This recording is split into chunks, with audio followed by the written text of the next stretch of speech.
This is Andy QualityStocks. Today is Monday, October 25th, 2010. And today we're going to take a look at APPY Inc. This is a NASDAQ capital market stock trading under ticker APPY.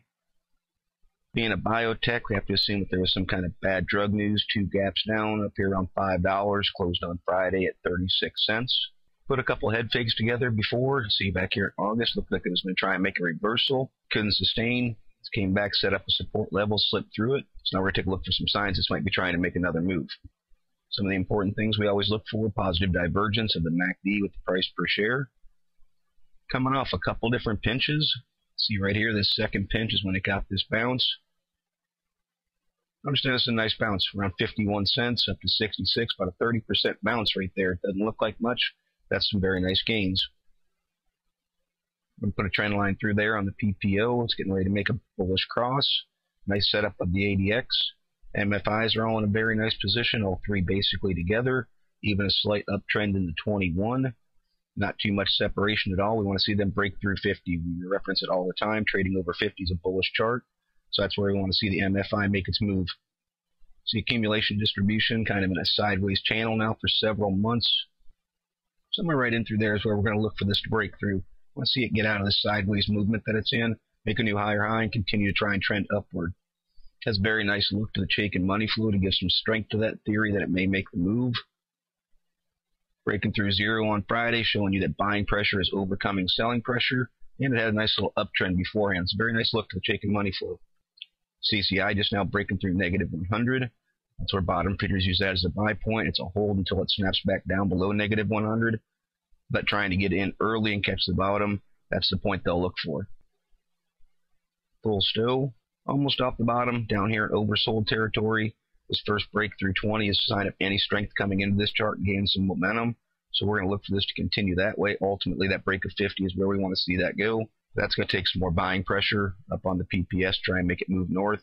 But right now, it's starting to make a turn. It has a nice look to it. Tricks.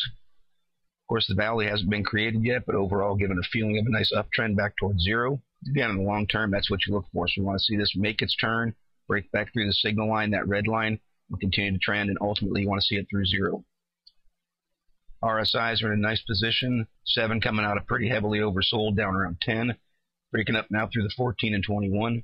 Again, very weak chart. You can see could not break its way through 50. Spent most of its time down here around oversold. Tried to put together that move right through here on that pinch the last time. See, it didn't sustain. Only the 7 made it through 50.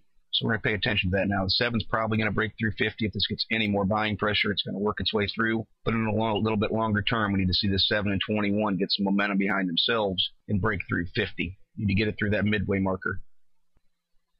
Basic bottom support right there at 30.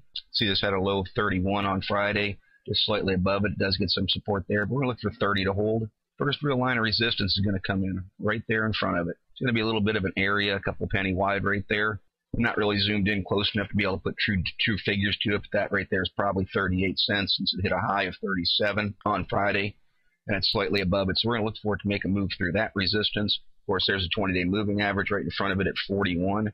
Now remember, at this dollar value, at 36 cents, these percentage gains come pretty quickly. You know, at 41 cents, we're talking over 10% gains.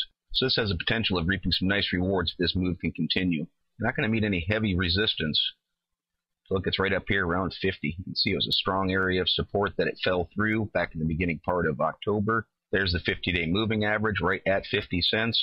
Again, the move from there, from where it is now, is very substantial from a percentage standpoint.